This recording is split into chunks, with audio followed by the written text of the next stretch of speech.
E se o verdadeiro motivo pelo qual a maioria das pessoas fracassa nas metas de início de ano não fosse preguiça, nem falta de talento, nem ausência de disciplina, mas uma ideia errada que parece óbvia demais para ser questionada?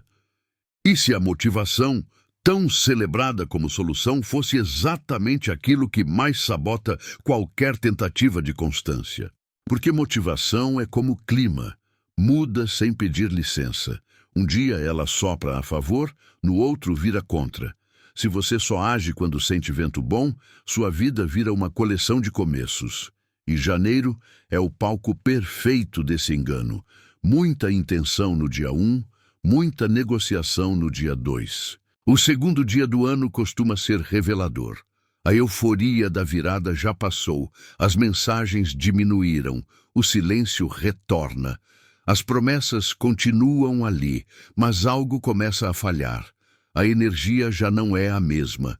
É nesse ponto que muitos passam a esperar por motivação, como se ela fosse um requisito para agir corretamente. Ontem parecia fácil começar. Hoje, o corpo pesa um pouco mais. A mente começa a negociar horários, reduzir exigências, adiar decisões. Não porque algo deu errado, mas porque o entusiasmo inicial não se sustenta. Isso não é fraqueza moral. É natureza humana. O erro está em acreditar que a vontade deveria permanecer. Os estoicos compreenderam cedo que tudo o que depende de estados emocionais é instável. Por isso, jamais confiaram na motivação. Epicteto insistia: você não treina para quando está bem, treina para quando não está. A disciplina nasce quando a vontade falha, porque é aí que ela fica confiável. Motivação depende do humor, do ambiente, do reconhecimento e do conforto.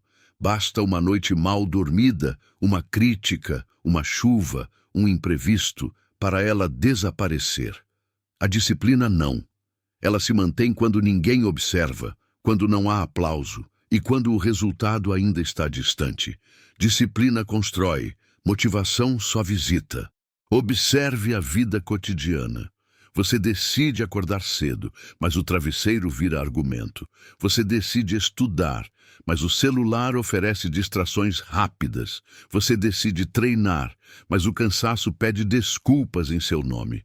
A mente é habilidosa em criar justificativas elegantes para a desistência, e quase sempre elas parecem sensatas. Marco Aurélio anotou: não perca mais tempo discutindo como deve ser o homem bom, seja um.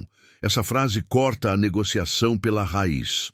Você não precisa sentir vontade de agir corretamente, precisa agir. A vida não pergunta se você está inspirado. Ela pergunta quem você é quando ninguém está olhando. No trabalho, isso aparece como procrastinação disfarçada de planejamento. Vou organizar antes de começar. Nos estudos, vira espera por clareza total. Quando eu entender melhor, eu faço. No treino, vira promessa de recomeçar na segunda-feira. Em todos os casos, a lógica é a mesma: agir só quando o cenário parece favorável. O estoico sabe que o cenário raramente coopera. Epicteto chamava de escravidão obedecer aos próprios impulsos. Se o impulso manda e você obedece, quem governa sua vida não é você. A disciplina é a prática diária de recuperar o comando, fazer o necessário mesmo com vontade zero, mesmo com humor baixo, mesmo com medo. Sêneca observou que nenhuma coisa é difícil quando feita com frequência. O peso raramente está na ação em si, está na resistência mental, antes dela. Grande parte do cansaço acontece antes do primeiro passo. Depois que o movimento começa, o corpo acompanha. A mente se ajusta lentamente e o que parecia impossível vira rotina. Pense em qualquer hábito que realmente transformou alguém. Nenhum deles nasceu de inspiração constante. Todos nasceram de repetição. Ninguém se torna firme porque se sente forte todos os dias. Torna-se firme porque age corretamente, mesmo nos dias em que não sente nada além de apatia, irritação ou indiferença. A vida cotidiana exige exatamente esse tipo de firmeza. Levantar no horário combinado mesmo cansado, cumprir o que foi planejado sem aplauso, executar o básico quando ninguém está observando, não dramatizar o esforço, não transformar cansaço em justificativa moral. A disciplina é silenciosa, mas acumula como juros. Há um detalhe que quase ninguém percebe. Motivação gosta de recompensa rápida. Ela funciona com elogio, com curtida, com resultado visível. Já a disciplina aceita o invisível. Ela suporta semanas sem retorno. Ela planta antes de ver qualquer fruto. É por isso que ela é rara e por isso que ela é poderosa.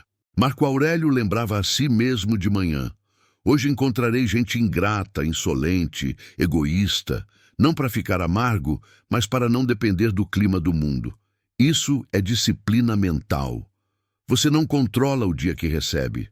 Controla a forma como entra nele, e isso vale mais do que qualquer ânimo. O erro mais comum no início do ano é tentar sentir algo antes de agir. O estoico inverte essa lógica. Ele age primeiro. Sabe que o ânimo, quando surge, é consequência, não causa. Esperar vontade para fazer o que precisa ser feito é entregar o governo da própria vida a algo instável. Epicteto dizia que o que importa não é o que acontece, mas o uso que você faz do que acontece.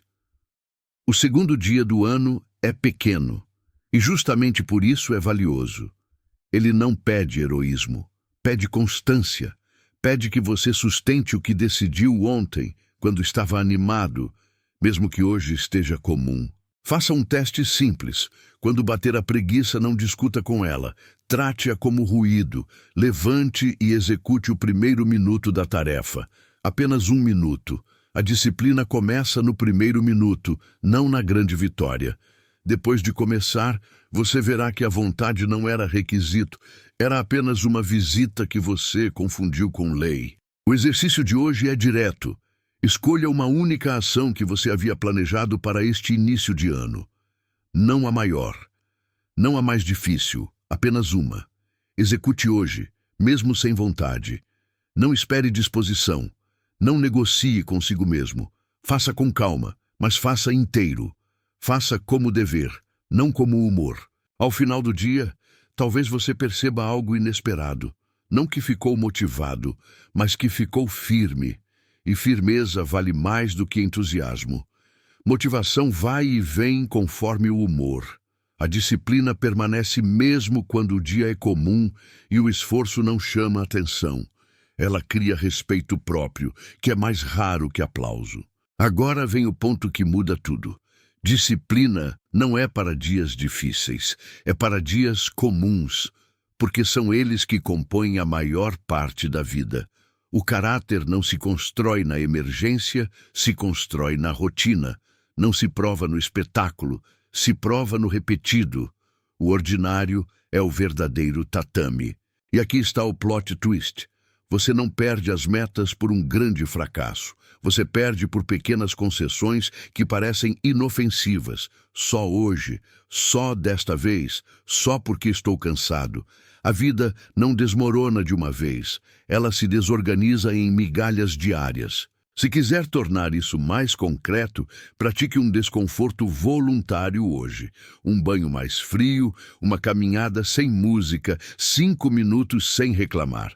Não é para sofrer, é para provar que você consegue agir sem depender de conforto.